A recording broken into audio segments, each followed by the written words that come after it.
Bonjour, je me nomme Kokou Adan Ceci. Je suis détenteur d'un PhD en administration des entreprises, spécialité finance. Je suis aussi consultant expert, j'accompagne les porteurs de projets. Je donne des conseils aux investisseurs à pouvoir faire des investissements rentables. Et aujourd'hui, je voudrais présenter cette petite vidéo. Cette petite vidéo va porter sur les procédures que les investisseurs doivent suivre pour arriver à détecter si une entreprise est en bonne santé financière et qu'il peut choisir cette entreprise pour y faire les investissements. Avant d'y arriver, il doit procéder à des analyses.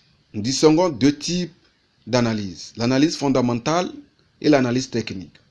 L'analyse technique, ce sont les techniques qu'utilisent par les courtiers financiers pour prédire des gains futurs qui seront supérieurs à ce que le marché financier est capable d'offrir. Pour arriver à cet aspect, il se base sur les informations passées.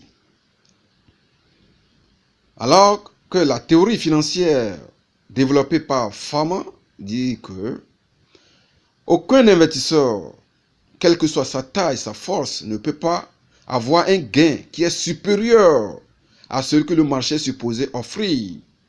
Parce que toutes les informations disponibles sur le marché reflètent le prix du marché.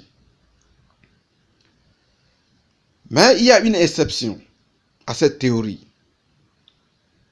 Cette exception découle des anomalies provenant du marché financier.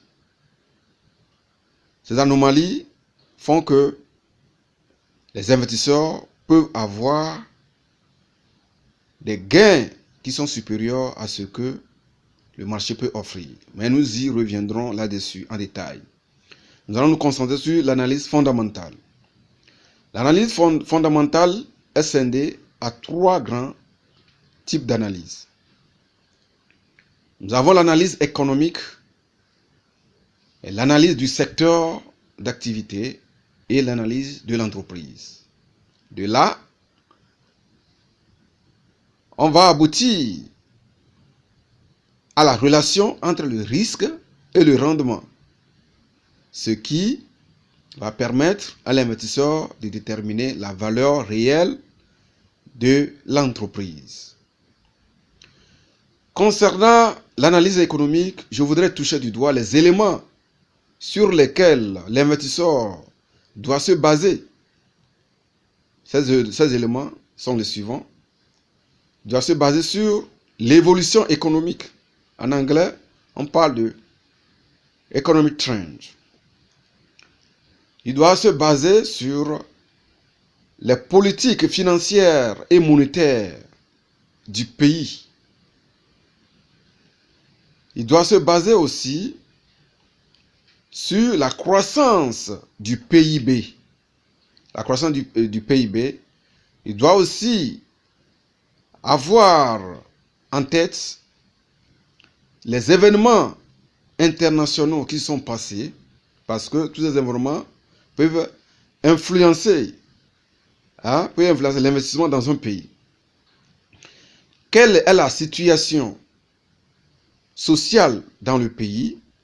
Quel est le bien-être de la population? Ces éléments sont très importants pour lui. Quelle est la production? La capacité de production et la capacité d'utilisation. C'est très très important, ces éléments-là. Ils doivent aussi voir quelle est la stabilité politique du pays. Oui, quelles étaient les élections passées et les élections à venir. Oui, il doit aussi voir quelles sont les lois nationales. Les lois qui dirigent le pays, ils doivent regarder tous ces éléments. Maintenant, ils doivent voir aussi l'inflation. Quel est le niveau d'inflation, le taux d'inflation du pays. Et ils doivent aussi regarder certains rapports des institutions internationales, comme le rapport du Fonds monétaire international, le rapport de la Banque mondiale. Ils doivent aussi les relations entre les regroupements régionaux. Par exemple, l'Union européenne, l'Union africaine, la CEDEAO, l'UEMOA. C'est très important. Et maintenant, le développement au niveau de ces groupes régionaux. C'est ce que je pourrais dire concernant l'analyse économique. Concernant l'analyse du secteur, il doit voir quelle est la structure sectorielle, quelles sont les conditions de la concurrence qui existent dans le secteur, quelles sont les qualités des produits, quel est le cycle de vie du produit, quelle est la relation entre la demande et l'offre. C'est très très important, ces éléments-là. Quelles sont les prévisions potentielles des ventes dans le secteur? En grosso modo, c'est ce qu'ils peuvent, les éléments sur lesquels ils doivent se baser au niveau de l'analyse sectorielle.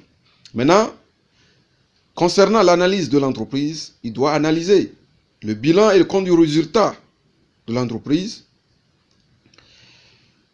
Il doit faire une rétrospective ou bien toucher du doigt les opinions des experts. Il doit voir quelles sont les prévisions des ventes.